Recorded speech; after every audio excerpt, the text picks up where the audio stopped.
We're going to do it. All this animal welfare stuff, we're going to deal with it. The way your attitude and the way you deal with it, that's up to you. What I see here is, now here's what I like. I like to step back when everybody else is going the other way. I learned this one time when I was a little kid. I got in a grease pig contest, and I was the littlest kid there. And all these kids took off, and they all outrun me. And they run this pig in the corner, and I was running up to catch up, and the pig got in the corner. He ran right out between their legs, and I grabbed the pig. I won the grease pig contest because I was back a ways. And so what I would do, when everybody else is fighting and fretting and slobbering about how terrible this is going to be, how can I step back and figure out how to make a profit out of this deal?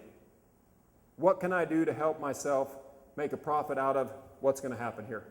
I still got some pictures from that ride up on the mountain. And there's some really, really nice pictures.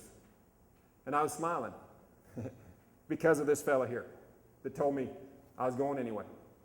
So whatever we have to go in front of us, we're going to go there. Or else, if you don't like it, I guess I could have quit the job and went and did something else, go back to riding colts for $400 a month.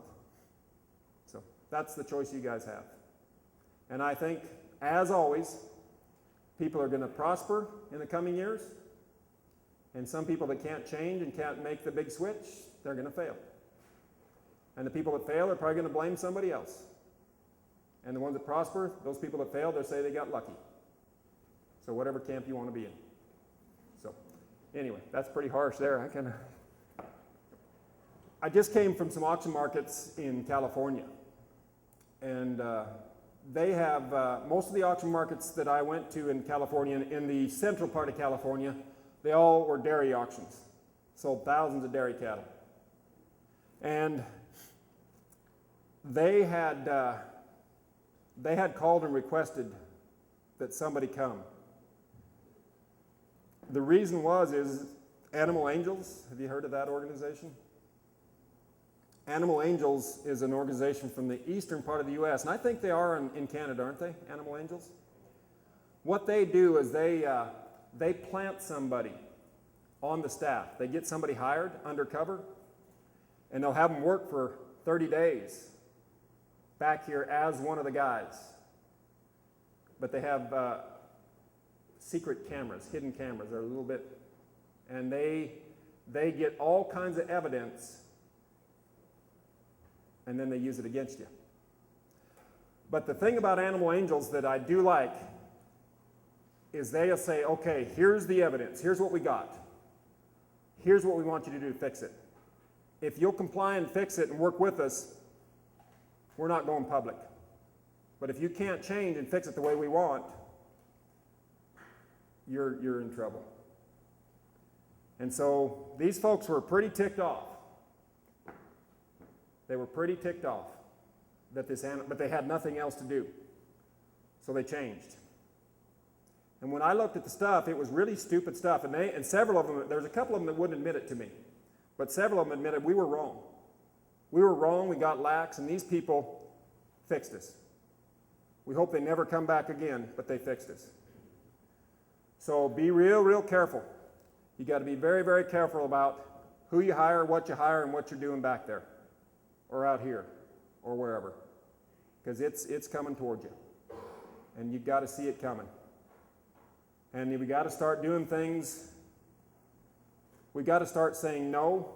Like I don't think every animal that backs up to a dock should or has to be unloaded. And I don't think every animal that's unloaded from that dock has to come through this ring.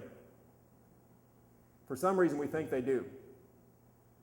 We can sell cattle, bad eyes, terrible fighting bulls or cows. They can be held up in a pen back there and sold. And maybe, I know it might make the producer mad, but maybe think twice before he puts my employee in a life-threatening situation. So, and the other thing that we've been talking about, we've got to look at the way we do this. We've got all this RFID technology, we got all this. I actually think all animals don't have to come through this ring to be sold. We can use some technology, and I know you guys are using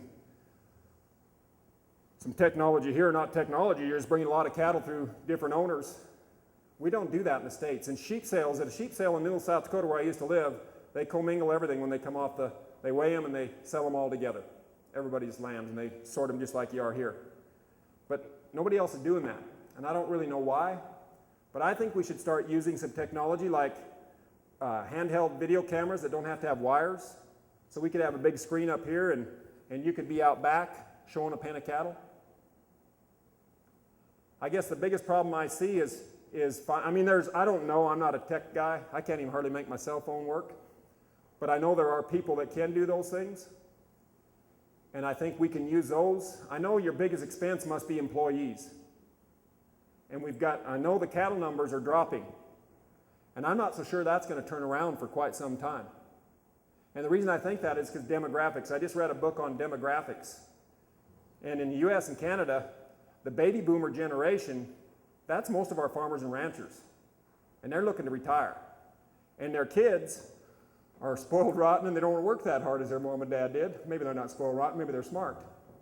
And so they aren't building those numbers. Matter of fact, they're dropping those numbers. And I don't know if that's going to change.